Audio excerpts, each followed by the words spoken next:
A very good morning to everyone and Prof.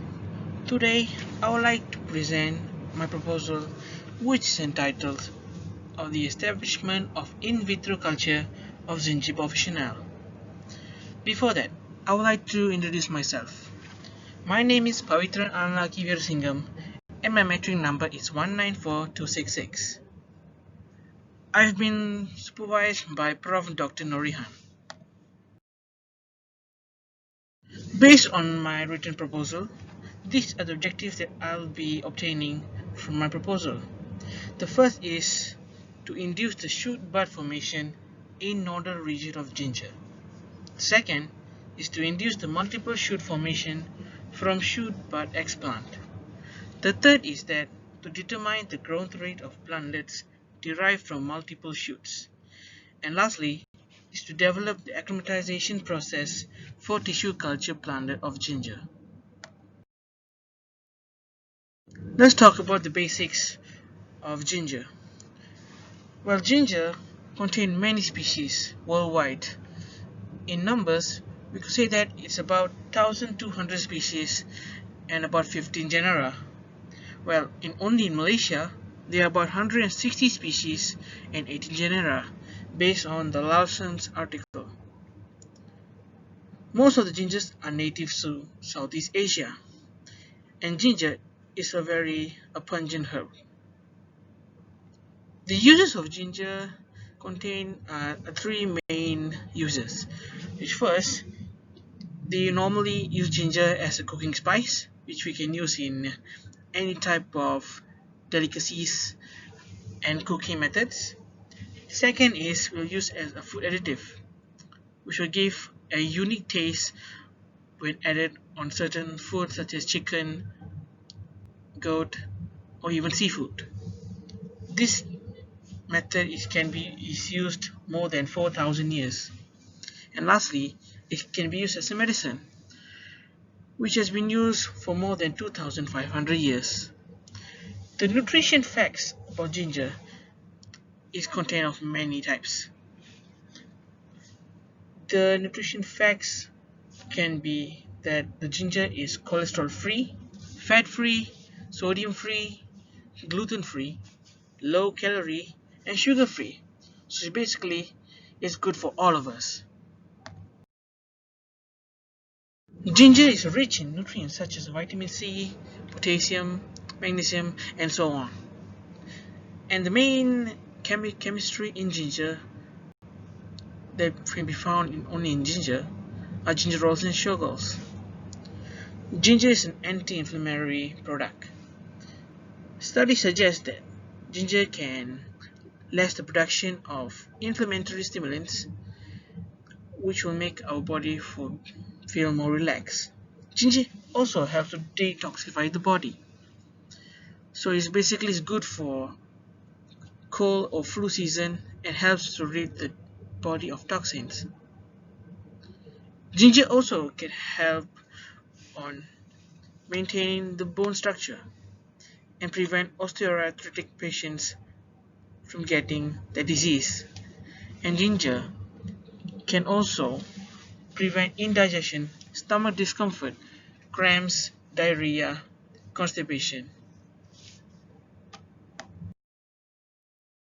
Ginger market in Malaysia overall is quite average, since the total production volume is about 13.36 thousand metric ton, and based on the globally, we are ranked number 14th. And the number one production of ginger is China. And second, based on the export value, we are just about like 2.54 million US dollars, which is ranked 29 globally. Due to the ginger is not one of the crucial crops cultivated in Malaysia. Since the export is less, but we mostly import ginger more, since we are the 5th ranked globally.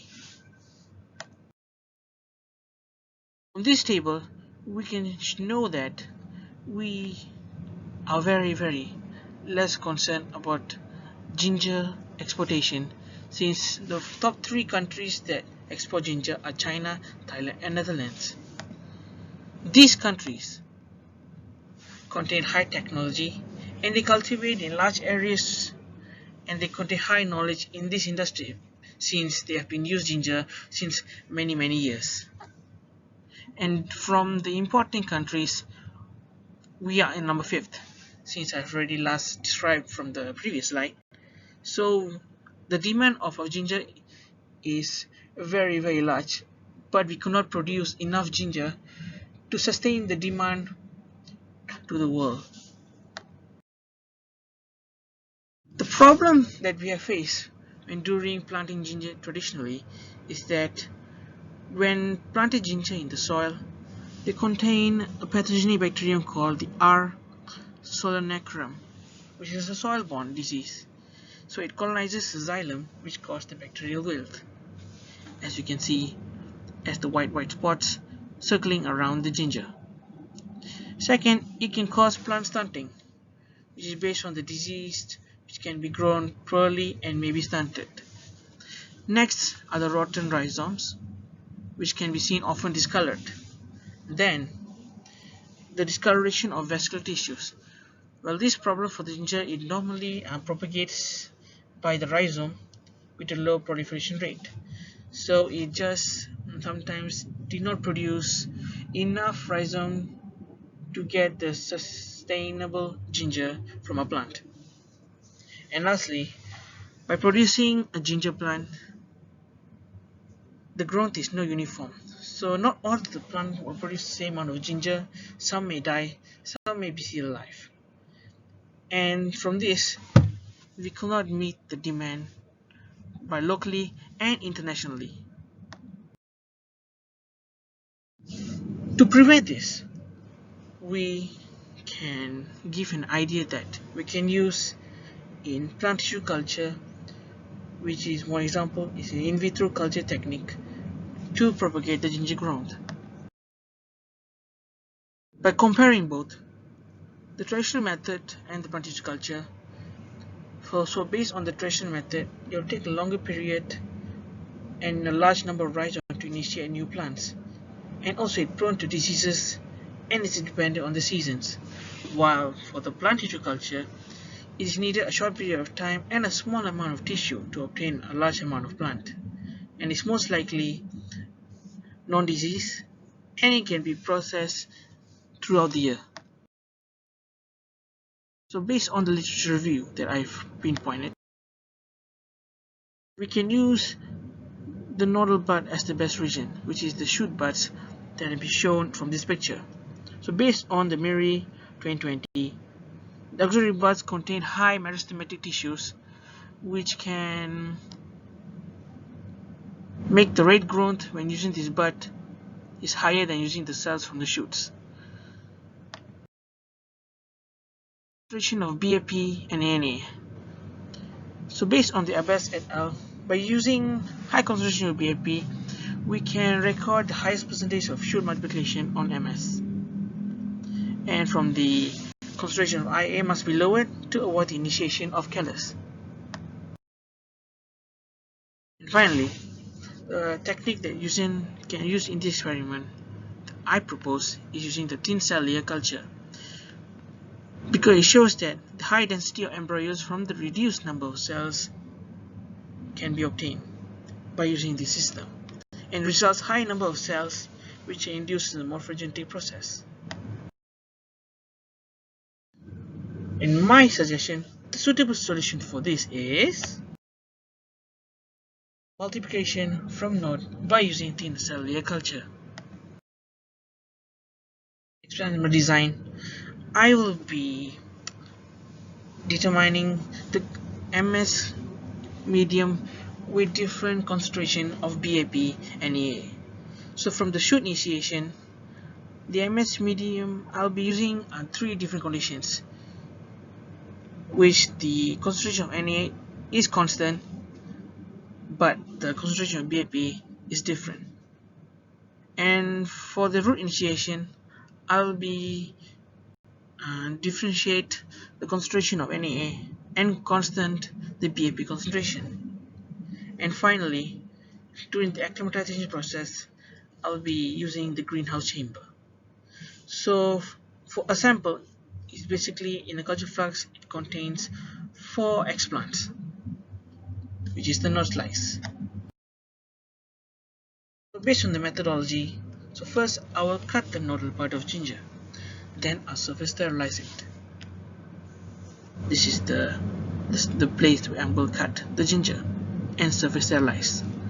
Next, I will horizontal cut that and about 3 cm in diameter and 0.5 mm in thickness.